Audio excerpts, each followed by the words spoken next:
오늘은 한국 음악 시상식의 리스펙트가 사라진 5가지 이유에 대해 얘기해 보도록 하겠습니다.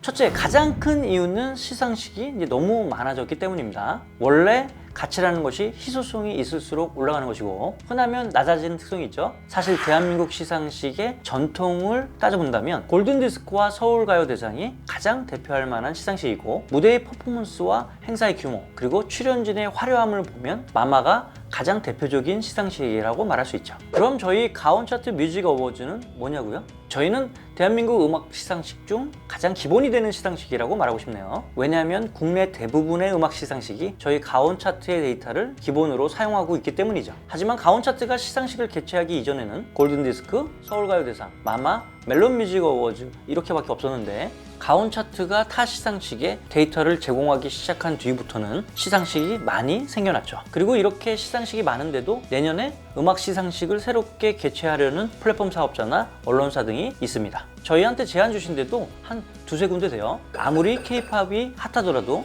음악 시상식이 이렇게 너무 많이 생겨나는 현상이 과연 바람직한 일인지 한 번쯤 생각해 봐야 할 것 같습니다. 둘째, 아이돌 음악들이 대중음악의 주류로 자리 잡았기 때문입니다. 즉 시상식 출연자의 거의 대부분이 아이돌이라는 거죠. 그리고 아이돌 음악의 근간은 바로 팬클럽들이죠.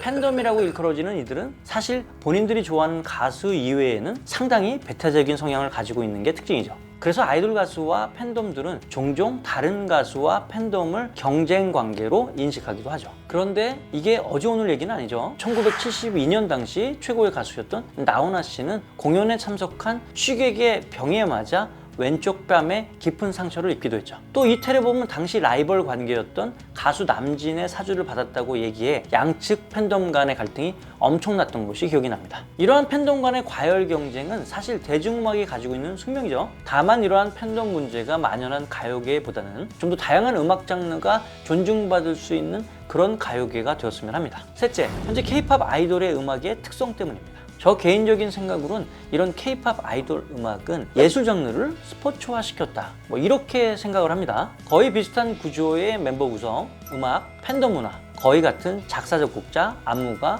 뮤직비디오 스태프들 마치 규격에 맞는 장비와 선수복을 입고 경쟁하는 올림픽 경기가 연상되곤 합니다. 그래서 요즘 음악 시상식은 올림픽과 같이 종목별 순위로 인식하게 되고 오직 승자독식 구조라는 인식을 갖게 되는 것 같고 수상자만 출연하고 수상이 확정되지 않으면 아예 출연을 하지 않기도 하죠. 이를 패배라고 인정하고 수상자들의 들러리가 되지 않겠다라는 생각이 팽배한 것도 사실이고요. 사실 아이돌 음악뿐만 아니라 다양한 음악 장르에서 충분한 음악적 수요가 있었으면 이러한 부분이 상쇄될 수 있었으나 현재는 아이돌 음악이 주류가 되었기 때문에 이러한 현상이 계속 지속될 것 같습니다. 넷째, 대중음악계의 고유한 특성 때문입니다. 대중음악계는 사업 구조상 독립채산성으로 이루어지고 산업계 내 가수들이나 창작자들이 서로 협업하는 구조가 아니라 제작사는 제작사들끼리 가수는 가수들끼리 상당히 배타적인 관계라고 볼 수 있죠. 사실 영화 시상식이나 연기 관련 시상식에서는 참석한 게스트들이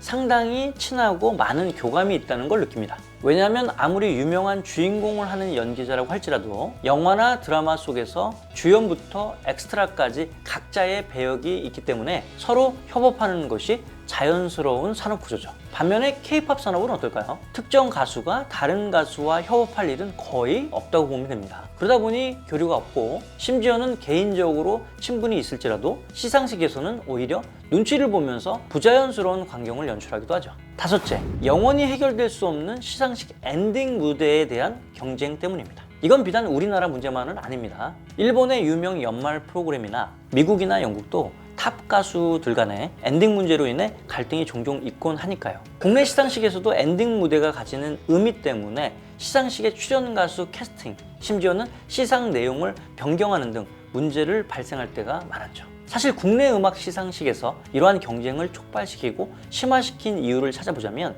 음악 차트가 끼치는 영향이 컸다고 생각합니다. 아마 초기엔 좀 더 객관적이고 공정함을 기해야 우리가 그렇게 원하는 권위 있는 시상식이 될 수 있을 거라고 믿었기에 이를 운동 경기처럼 측정하고 수정하는 과정에서 예술이 가져야 할 자유로움과 존중, 배려, 다양성의 인정 등이 없어졌다고 볼 수 있죠. 그래서 가온 차트는 처음 시작할 때부터 대상을 없애고 기간별 상을 수여하여 모두가 수고했던 한 해를 마감하는 화합의 시상식을 만들려고 했죠. 뭐 여전히 부족한 점이 많지만 말입니다. 그죠? 솔직히 저희 협회에서 이러한 시상식을 연출할 만한 전문 인력이라든가 행사 전문가들은 없습니다. 저희는 사실 저작권법을 다루는 행정 전문가들로 이루어져 있죠. 몇 번의 시상식을 하면서 더욱 아쉬운 점이 드러났고 그런 부분이 팬들에게 상처를 줄 때도 있었죠. 이 자리를 빌어서 팬분들께 진심으로 다시 사과 말씀 드리도록 하겠습니다. 끝으로 인종차별 문제 등으로 많은 비판을 받아온 그래미 어워즈에서 2017년 팝계의 전설 아델이 또 다른 팝계의 전설인 비욘세를 리스펙트하는 의미로 자신이 수상한 트로피를 반으로 쪼개는 퍼포먼스를 한 적이 있었죠. 항상 공정성에 관해 문제가 제기되어 왔던